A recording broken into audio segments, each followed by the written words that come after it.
Bonjour à tous. On sait que le Shabbat, c'est un jour de repos. Aujourd'hui, voyons ensemble comment on peut faire que tous les jours de la semaine vont être des jours de repos. Attention, tout en travaillant. Dans la paracha de Vayakel, il est dit Vayakel Moshe et Kolad ad Bnei Yisrael, que Moshe Rabbeinu a rassemblé tout le peuple juif. Vayomer alem, il leur a dit Eile advarim asher tziva Hashem lasototam. Voici les choses que Dieu a ordonné de faire. Quelles sont ces choses? Sheshet yamim te'aseh melacha. Pendant 6 jours, le travail sera fait. Uvayom hashvi, le 7e jour.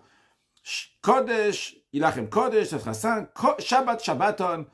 Un double Shabbat, un jour de repos complet, mais le terme de Shabbat shabbaton a été répété 2 fois. Vous n'allez pas faire de travail, etc.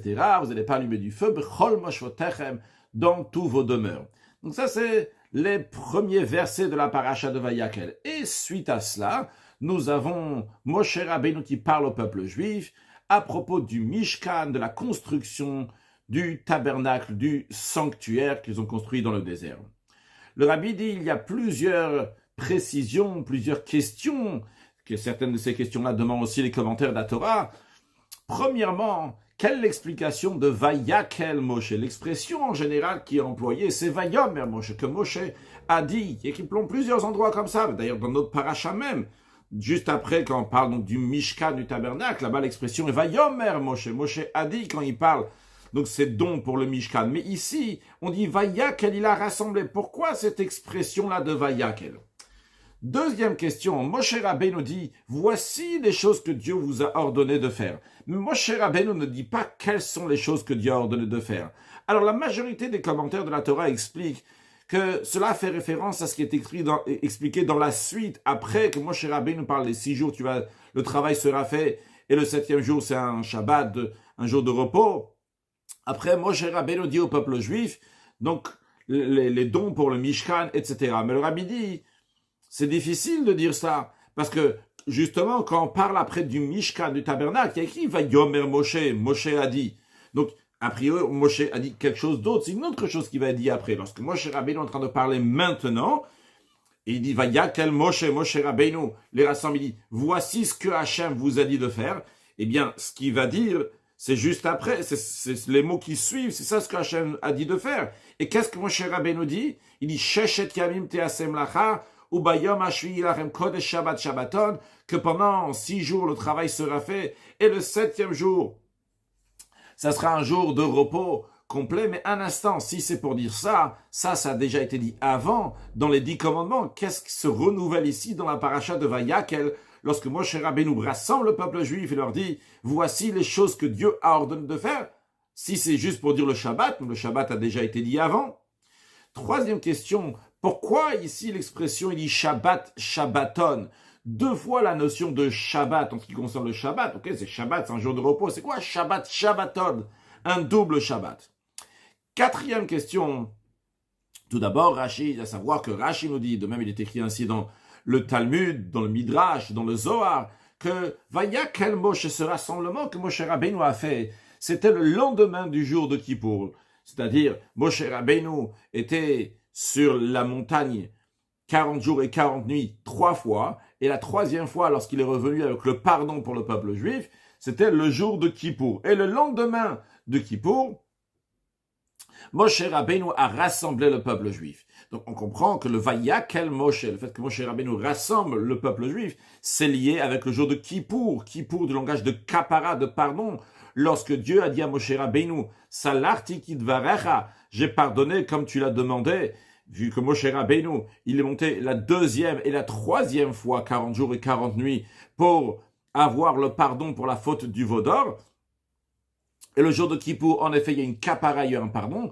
Donc il faut comprendre, la 4e question que le Rabbi nous demande, comprendre quel est le rapport entre le jour de Kippour, la kapara, le pardon sur la faute du veau d'or, avec Vayakel Moshe, avec le fait que Moshe Rabbeinu rassemble le peuple juif et leur donne un message.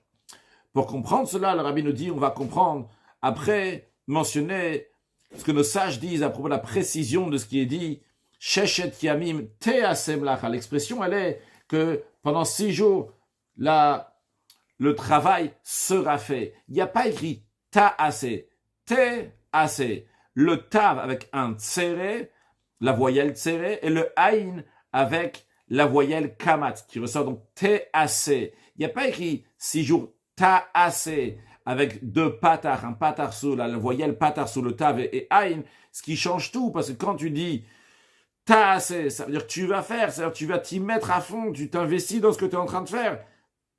Par contre, quand on dit t'aseh, donc ça sera fait de manière passagère.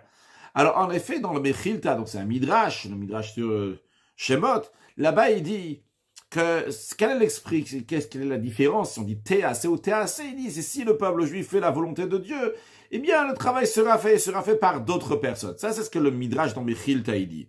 Le rabbi nous dit, c'est l'explication qui nous explique c'est quoi la bénédiction de Dieu qui vient du ciel. Mais chaque chose a aussi son niveau dans le service de l'être humain envers Dieu.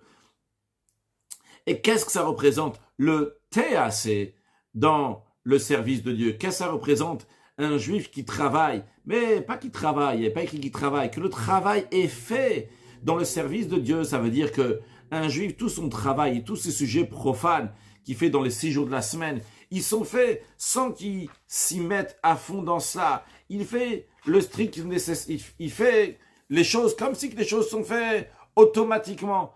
Il ne s'y met pas entièrement dans ça, il n'est pas plongé dans son commerce. Il travaille, mais son travail ne lui prend pas la tête. Son travail ne lui prend pas le cœur. C'est comme si que le travail se faisait automatiquement. Comme d'ailleurs le roi David dit dans les psaumes, Yegia kapecha ki tochel, l'effort de tes mains, tu mangeras. Ashrecha vetovlach, tu seras heureux, tu connaîtras le bien. Qu'est-ce que cela veut dire? Yegia kapecha, la fatigue, les efforts de tes mains, de tes paumes, de manière plus précise. L'idée que le roi David nous partage, c'est que les efforts de l'être humain pour gagner sa vie, pour gagner ses besoins matériels, le tochel, ce qu'il va manger, ça doit être uniquement avec kapecha, avec tes paumes, avec tes mains, c'est-à-dire avec les mains, avec les membres extérieurs de la personne. Le cerveau et le cœur doivent être plongés dans l'étude de la Torah et dans l'accomplissement des mitzvot. J'ouvre juste une parenthèse pour expliquer, comme je comprends la sikha du rabbi, qu'évidemment, le rabbi n'est pas en train de dire ici que quelqu'un ne doit pas investir sa tête dans ce qu'il est en train de faire dans le commerce, par exemple un médecin ou un comptable, ce qui serait impossible, ou un chercheur, un ingénieur. Mais le rabbi est en train de dire que quand tu travailles, mais ça te prend pas la tête, ça te prend pas le cœur. Tu sais que c'est pas ta vie. Qu'est-ce qui te prend la tête? Qu'est-ce qui est essentiel dans ta vie? C'est l'étude de la Torah et l'accomplissement des mitzvot. Continuons ce que le rabbi dit. Lorsque le comportement du juif, il est de manière qu'il y a kapecha, que c'est tes mains qui font des efforts, et tu manges en conséquence de cela, alors à suite à cela, ashrecha vetovlach, tu seras heureux, tu connaîtras le bien, comme le sage explique, tu seras heureux dans ce monde-ci, et tu connaîtras le bien dans le monde à venir. Et ça, c'est l'explication de t'aseh.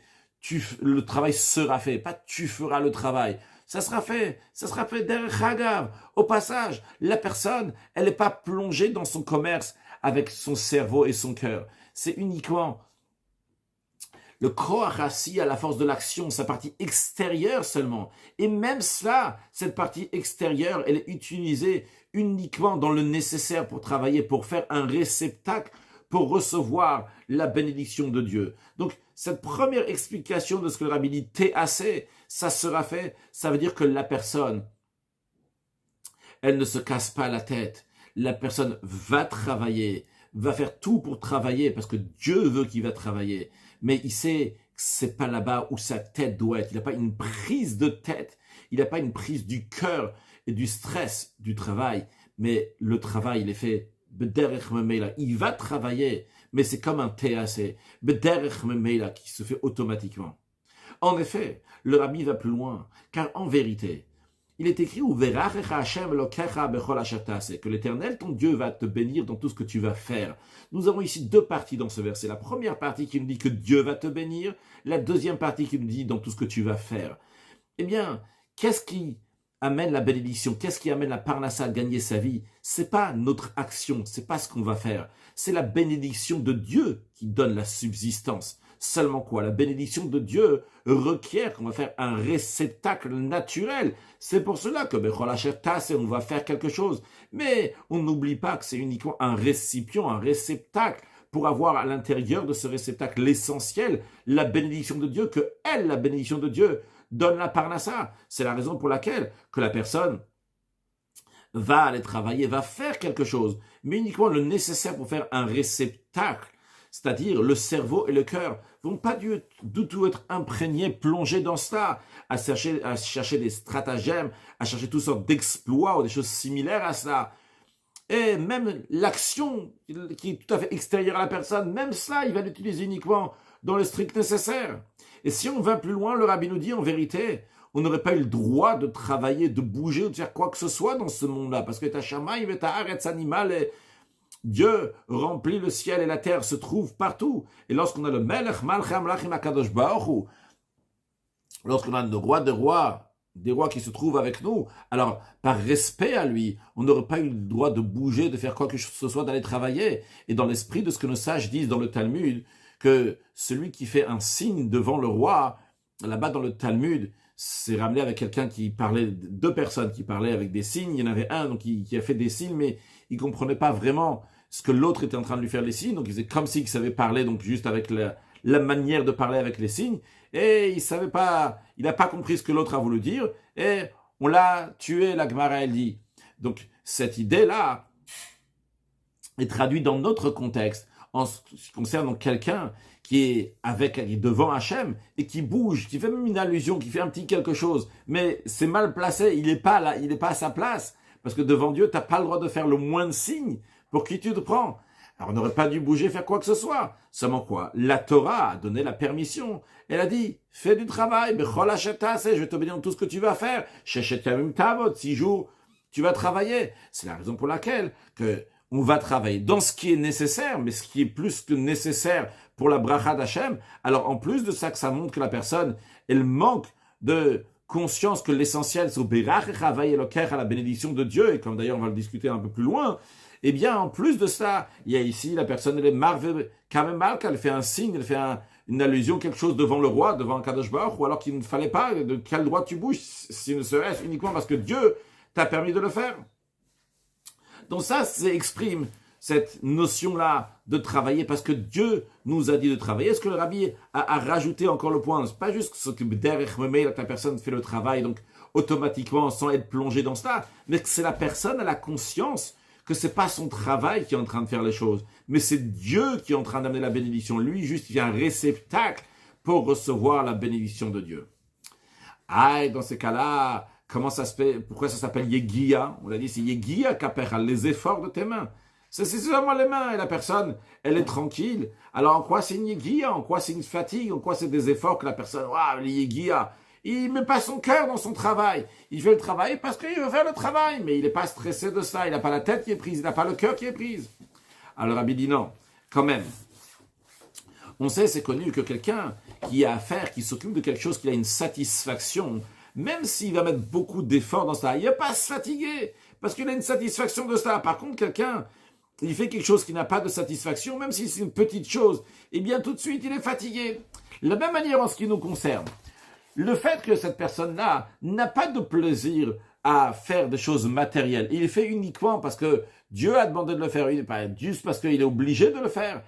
Alors vrai que finalement, il va s'en servir pour le service de Dieu, de ce commerce-là. Encore plus que cela, il est dit, d'après ce que nos sages disent dans le Mechilta, que c'est comme une mitzvah, dans l'esprit d'une mitzvah, d'un commandement, vu que la Torah dit Sheshet Yamim Ta'avod, 6 jours tu vas travailler, c'est traduit par les Zom Mitzatase, c'est un commandement positif. C'est-à-dire c'est Dieu qui le demande de travailler, mais quand même, vu qu'il est préoccupé maintenant en travaillant avec des choses matérielles, mais sa satisfaction ne sont pas dans des choses matérielles, sont dans des choses qu'on voit clairement que ça c'est une mitzvah. Eh bien, quand il est préoccupé avec des choses qui sont simplement matérielles et qu'on ne voit pas tout de suite ici que c'est une mitzvah, eh bien pour lui, c'est des efforts.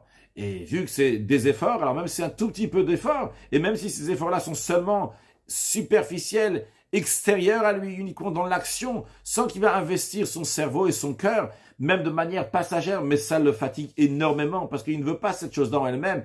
Et lui, il attend impatiemment quand est-ce qu'il va pouvoir finir donc ce qu'il est en train de faire maintenant et se mettre totalement dans l'étude de la Torah et dans l'accomplissement de mitzvot. Et c'est la raison pour laquelle qu'il y a une yegia, qu'il y a un effort qui est fait ici par cette personne. Vrai que c'est pas quelque chose qui est fatigant en lui-même, et vu que c'est pas satisfaisant pour la personne, c'est la raison pour laquelle que même ce travail qui est fait seulement avec kapera, qui est fait seulement avec les mains, avec la partie extérieure de la personne, c'est fatigant. D'où yegia kapera, on a l'expression de yegia de fatigue. Ça, c'est l'explication aussi pour notre verset dans la paracha de Vayakel, lorsque la Torah dit 6 jours le travail sera fait et le 7e jour, ça sera un Shabbat, Shabbaton, un double Shabbat. Si on veut que le Shabbat va être comme il faut qu'il y ait avant ça les 6 jours de la semaine. Mais les 6 jours de la semaine, comment il doit être? On va travailler, mais comment? Le travail de TAC, un travail donc qui est fait automatiquement, de manière passagère, sans que la personne va se plonger et s'investir.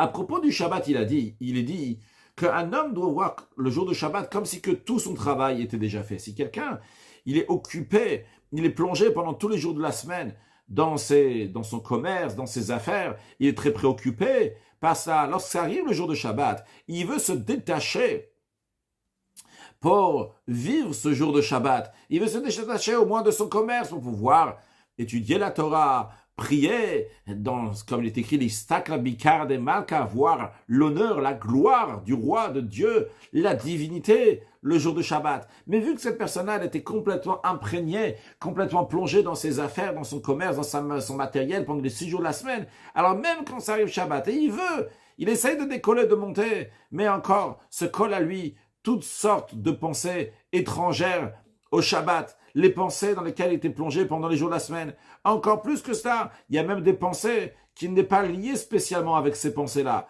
Dans l'expression que le Rabbi ramène du Derech Chaim, Chayva Meval Vedinle, que des choses négatives. Et comme il explique dans Derech Chaim, c'est pas spécialement des avérots, des transgressions qu'il a fait que maintenant sont en train de donner ses conséquences, c'est des choses plus fines que ça, qui donnent des conséquences négatives. Pourquoi? Parce que cette personne-là a ouvert la porte en se plongeant dans ses affaires pendant les jours de la semaine, en prenant à cœur et à tête ses affaires dans les jours de la semaine. Eh bien, lorsqu'il y a une porte qui est ouverte, eh bien, il y a des choses qui rentrent. Et c'est la raison pour laquelle que cette personne-là ne peut pas accomplir le Shabbat sur le plan spirituel, de se détacher totalement de la matière, vu qu'il est encore rattaché à ses pensées dans lesquelles il était plongé pendant les jours de la semaine. Ça, c'est si quelqu'un était plongé dans son commerce, dans ses affaires, dans sa matière pendant les jours de la semaine. Mais lorsque, pendant les 6 jours de la semaine, c'était Sheshetem Teasem Lacha, le travail, c'est fait pendant les 6 jours de la semaine de passage. C'est vrai que c'est lui qui est parti au travail, mais sa tête n'était pas là-bas, son cœur n'était pas là-bas, il n'a pas une prise de tête, une prise de cœur. Quand il était là-bas, eh bien à ce moment-là, il y a la suite du verset. Bayom Ashvi, Shabbat Shabbaton. Lorsqu'arrive le 7e jour, c'est un double Shabbat. À ce moment-là, tu as oui la lumière du Shabbat. Et encore plus que ça, pas juste la lumière du Shabbat, mais Shabbat Shabbaton, un double Shabbat. Parce que celui que pendant tous les jours de la semaine, il est théas et son travail est seulement automatiquement passager.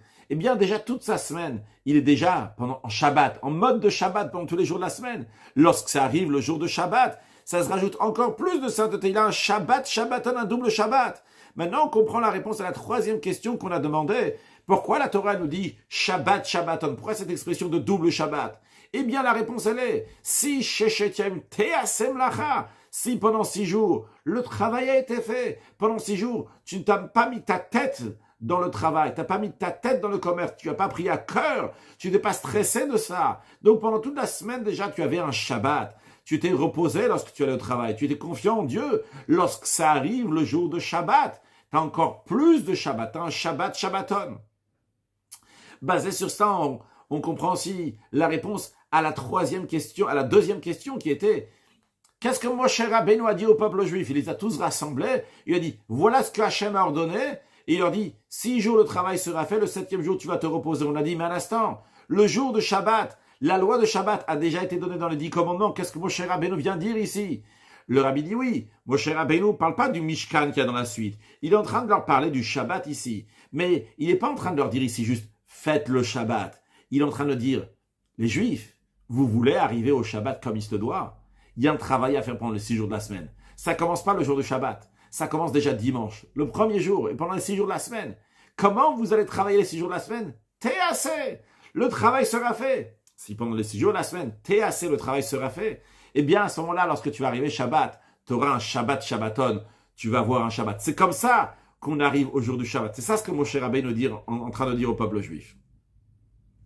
Basé sur cela, on va continuer à expliquer le lien entre Vayakel Moshe et le fait que Moshe Rabbeinu est revenu du mont Sinaï, il est descendu du mont Sinaï le lendemain de Kippour, le Kapara, sur la faute du veau d'or. Parce qu'en effet, lorsqu'un juif, pendant 6 jours, le travail sera fait, il met pas sa tête et son cœur dans le travail, juste le travail sera fait, eh bien à ce moment-là, c'est la manière d'avoir une Kapara, un tikkun, d'arranger la faute du veau d'or. Comment cela?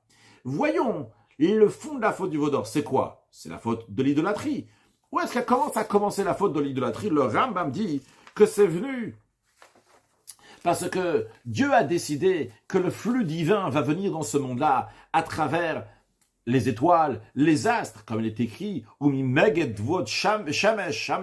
que les délices donc viennent des récoltes du soleil, c'est-à-dire que le soleil va éclairer l'agriculture, et par cela, donc, il va y avoir des céréales, etc., etc.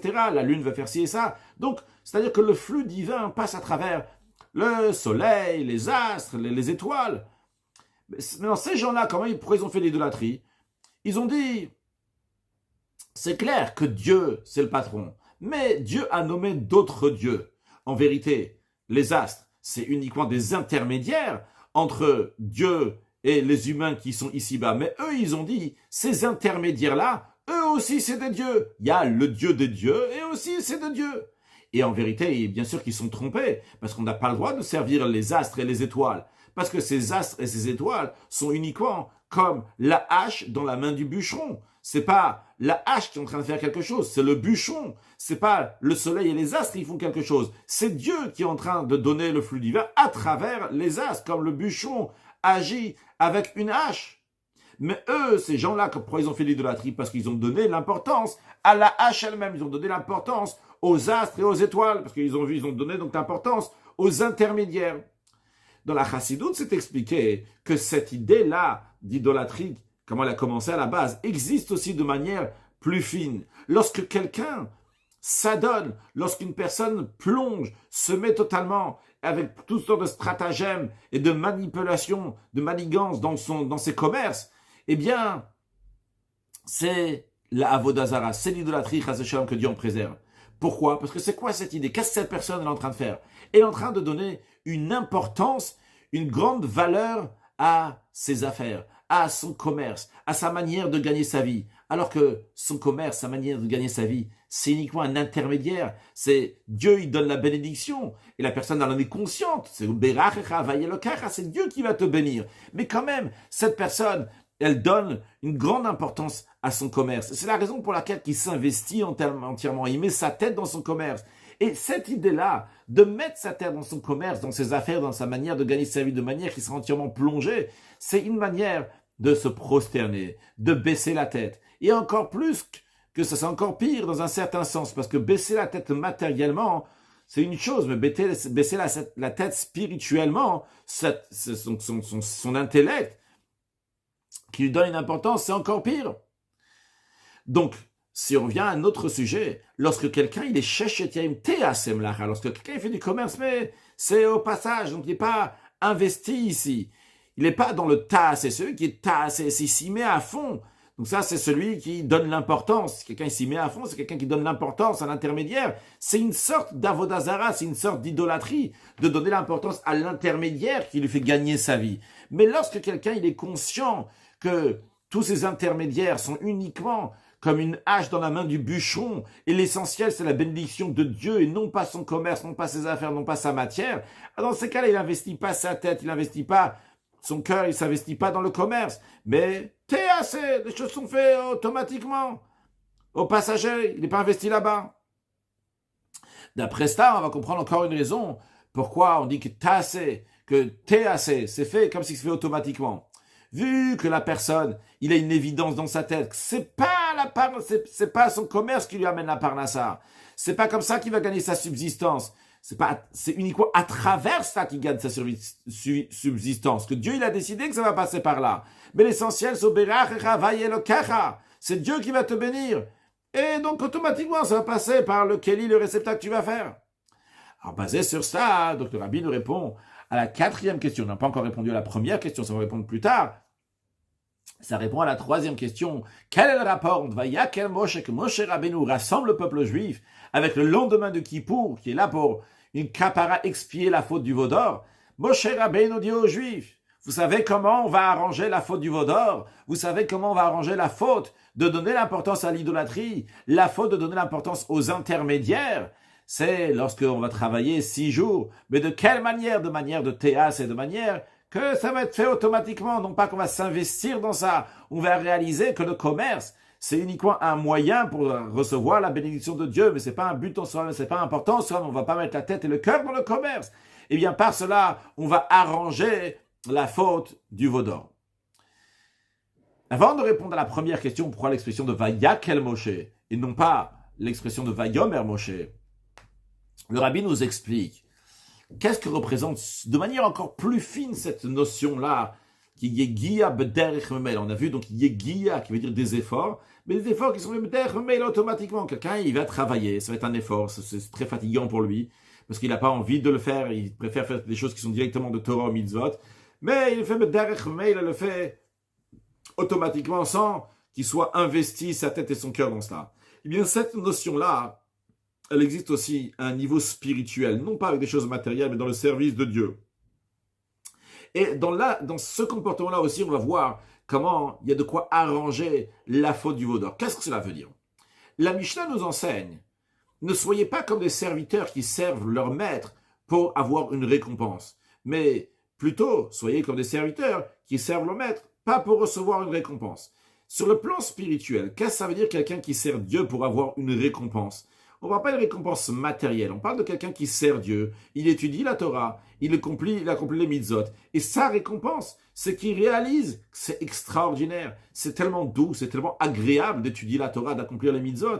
Eh bien, c'est une récompense pour lui de pouvoir étudier la Torah, d'accomplir les mitzvot. Donc quelqu'un qui étudie la Torah, il accomplit les mitzvot pour le plaisir et l'agréabilité, la douceur qu'il a de ça, eh bien, c'est une manière de se récompenser en étudiant la Torah, accomplir les mitzvot. Mais c'est pas ça le but du service de Dieu. Le but du service de Dieu, c'est le servir sans récompense. Sur le plan spirituel, c'est-à-dire servir Dieu parce que Dieu, il a dit. Pas servir Dieu par Kabbalot, recevoir le joug de Dieu, parce que Dieu veut. Ça, c'est la volonté de Dieu de faire ci et ça. Alors ça s'appelle Yegia B'derech Memela. Des efforts automatiquement. Qu'est-ce que ça veut dire? Première étape, Yegia, c'est des efforts. Pourquoi c'est des efforts? Parce que la personne n'a pas un plaisir dans cela, elle n'a pas de douceur. Elle fait ça parce que Dieu, il a dit de faire. Quand quelqu'un, il fait parce qu'on t'a dit de faire, mais toi, tu n'as pas un plaisir dans ça, c'est Yegia, c'est des efforts. Donc, il sert Dieu avec Yegia, avec des efforts. Deuxièmement, c'est automatiquement. Ça, c'est automatiquement. Lorsque quelqu'un, il sert Dieu parce qu'il a un sentiment, il a un plaisir, etc., il peut se tromper et penser que c'est grâce à moi, c'est moi qui a fait, c'est moi qui a ressenti, c'est moi qui a le plaisir. J'ai des bonnes capacités intellectuelles, j'ai des bons attributs, des bons sentiments. C'est la raison pour laquelle, en conséquence, j'étudie la Torah, je donne la charité, etc., etc. Le rabbi prend l'exemple de la charité parce que c'est la généralité de tous les commandements. Donc, dans ces cas-là, cette personne est en train de servir Dieu, non pas un TAC, mais TAC. Donc, c'est pas, ça c'est automatiquement, c'est TAC. C'est lui qui est en train de faire. Il est entièrement imprégné dans ça, dans le sens que c'est lui, je suis imprégné dans ça, je suis en train d'étudier la Torah, je suis en train de faire les mitzvot, je suis en train d'étudier parce que j'ai des bonnes capacités intellectuelles, je suis en train de donner la charité parce que je suis quelqu'un qui est bon, qui a bon cœur. Donc c'est TAC, c'est la personne elle-même. En revanche, lorsque quelqu'un sert Dieu par Kabbalatol, en recevant le joug de Dieu, parce que Dieu il a demandé de faire, alors il ressent la vraie existence, la vérité, qui ne fait pas les choses grâce à lui. Il fait uniquement grâce à l'aide de Dieu. Chez lui, c'est TAC, c'est fait. C'est pas lui qui est en train de faire. Qu'est-ce que moi je suis en train de faire? C'est moi, c'est pas moi, c'est Dieu à travers moi. Je suis juste un vaisseau, comment dire, un intermédiaire à travers lequel va passer la volonté de Dieu. D'ailleurs, comme il est écrit, il est écrit, ouvrez-moi comme le chat d'une aiguille, moi je vais ouvrir comme la porte du Oulam. La porte du Oulam, c'était une porte qui faisait 20 coudées de largeur, qui représentent 10 mètres de largeur, et une hauteur de 40 coudées, donc de 20 mètres de hauteur, une très grande porte qu'il y avait dans le temple. Et Dieu dit, juste ouvrez-moi comme le chat d'une aiguille. Moi, je vais ouvrir comme les portes du Oulam. Qu'est-ce que ça veut dire? Ce juif-là, ici, dans ce qui nous concerne dans notre contexte, ce juif-là, il réalise que ce que lui, il est en train de faire, c'est Chut de Shalmachat, c'est le chat d'une aiguille, ça me dit quelque chose. L'essentiel qui est ici, c'est Va'ani Eftar, ce que moi, Hachem, je vais ouvrir, ce que Hachem va ouvrir. Encore plus que ça. Pas seulement que le service de Dieu en lui-même, il ressent que c'est Dieu qui fait, mais même avant ça, la préparation pour pouvoir faire le commandement de Dieu, la mitzvah, ça aussi, ça vient de Dieu, comme le sage disent sur le verset Mihik Diman Iva Shalem, qui m'a devancé, je le rembourserai. C'est Midrash dit, qui m'a fait un toit, une barrière sur le toit, parce que la Torah dit qu'il y a un toit, un balcon qu'on peut tomber, il faut faire une barrière. Et dit, qui a fait un toit? Qui a fait une barrière avant que je lui donne un toit? C'est Dieu qui donne le toit. Une fois que Dieu t'a donné un toit, un balcon, à ce moment-là, tu peux mettre une barrière. Ou bien, qui fait des tzitzit, des franges, des fils sur les coins de vêtements avant que Dieu lui a donné un talit, un vêtement? Dieu lui a donné le vêtement à 4 mois et après, toi, tu vas mettre les fils. Et c'est la raison pour laquelle que ça s'appelle un travail b'derech mail automatiquement. En ressemblance à la deuxième explication qu'on avait dit en ce qui concerne le matériel, après avoir expliqué que cette personne, donc, on avait expliqué que derrière mail, il fait les choses automatiquement, mais après on a expliqué que la personne, elle réalise que tout vient d'Akadosh Baruch Hu, c'est Dieu qui bénit. C'est la raison pour laquelle que lui, il doit juste faire un réceptacle pour recevoir la bénédiction de Dieu. Ah, dans cet esprit-là aussi, cette personne-là, lorsqu'il sert Dieu, il ressent que c'est pas son travail à lui, c'est pas grâce à ses capacités qu'il a réussi à avoir tant de choses. Il réalise que son travail est uniquement un réceptacle, un moyen, un tuyau à travers lequel va Ani Eftar. Moi, c'est Dieu qui va amener, qui va ouvrir, qui va amener les choses. Mais lui, il fait les choses, il fait quelque chose. Après, Akadosh Baruch Hu, il va continuer à faire. Donc, il a Yegia, il a des efforts, parce que c'est Kabbalatol, il n'a pas son plaisir à lui, c'est parce que Dieu, et il réalise que c'est automatiquement, c'est pas lui, il fait juste un petit quelque chose, et c'est Hachem après qui va faire le reste. Donc ça, sur le plan spirituel, cette Yegia B'derech Meil, dans quelqu'un qui est en train de servir Dieu, il sert Dieu de manière de théasser, que c'est fait, c'est pas tasse, c'est moi qui est en train de faire, c'est Dieu qui est en train d'agir à travers la personne qui est moi. Maintenant, on a dit que servir Dieu d'une telle manière, ça arrange la faute du vaudor. Sur le plan spirituel, qu'est-ce que ça veut dire?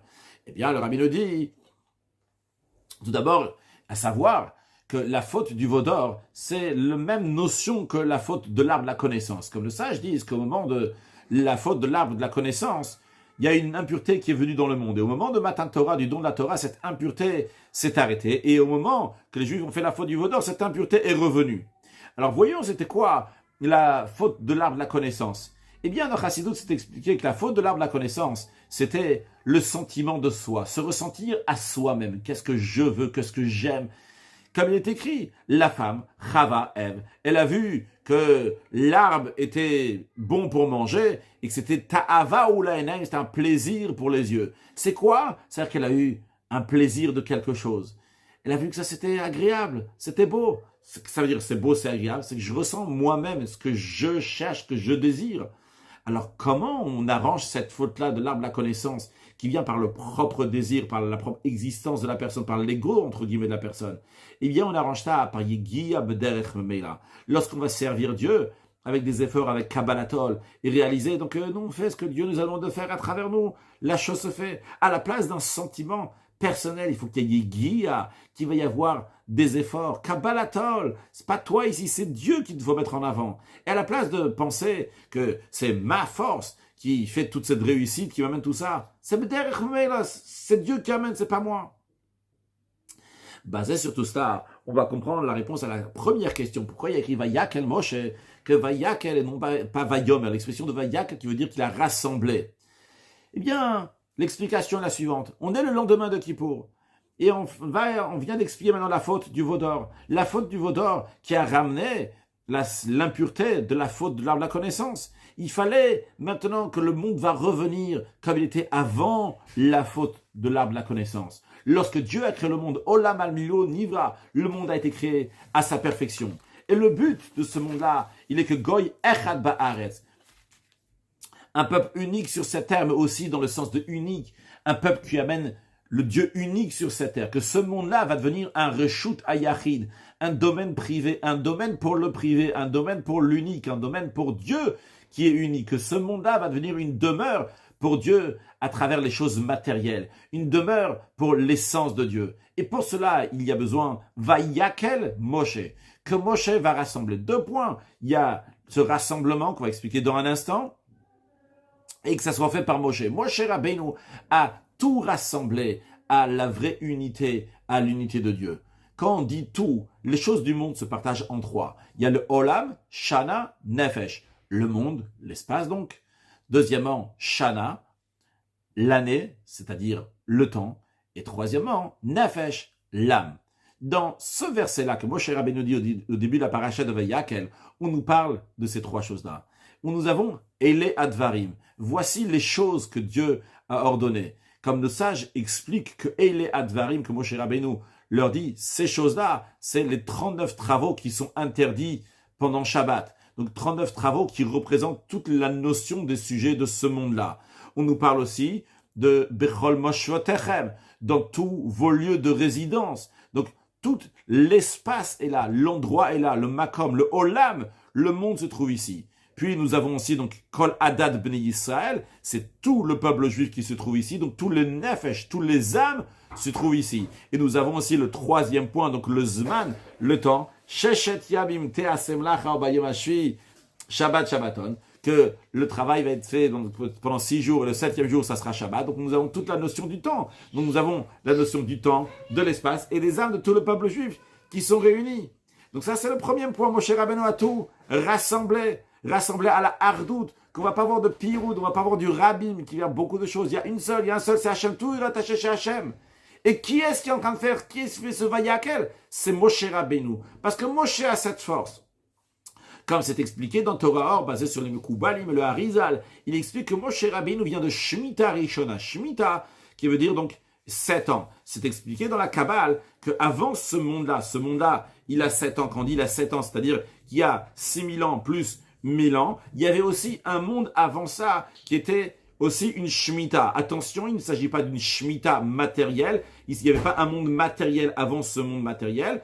Mais spirituellement parlant, il y avait cette Shemitah Rishona, d'ailleurs, qui s'appelle donc le monde de Tohu. Dans ce monde-là, donc ce qui est souligné, c'est le Chesed, c'est la bonté. Ça représente l'eau, ça représente Moshe Rabbeinu qui vient de là-bas, Minamai Mishiti, ou qu'il a été tiré de cette eau, contrairement à ce monde-là, qui est la Shemitah Shnia, qui est la 2e Shemitah, qu'il n'y aura pas d'autres Shemitot après.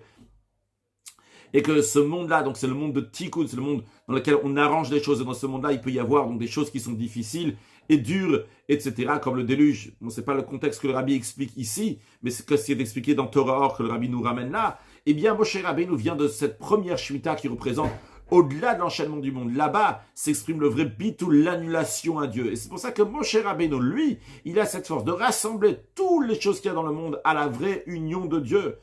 Et c'est possible aussi par la force de Moshe qui a chez chacun de nous. Car en effet, dans le Tanya, l'Admour Azakan explique que chaque juif a une partie de Moshe Rabbeinu. Le Admour Azakan ramène ce qui est dit dans la Torah. Moshe Rabbeinu dit au peuple juif, qu'est-ce que Dieu demande de vous? Il demande que de craindre Dieu. Comment c'est possible? Que de craindre Dieu?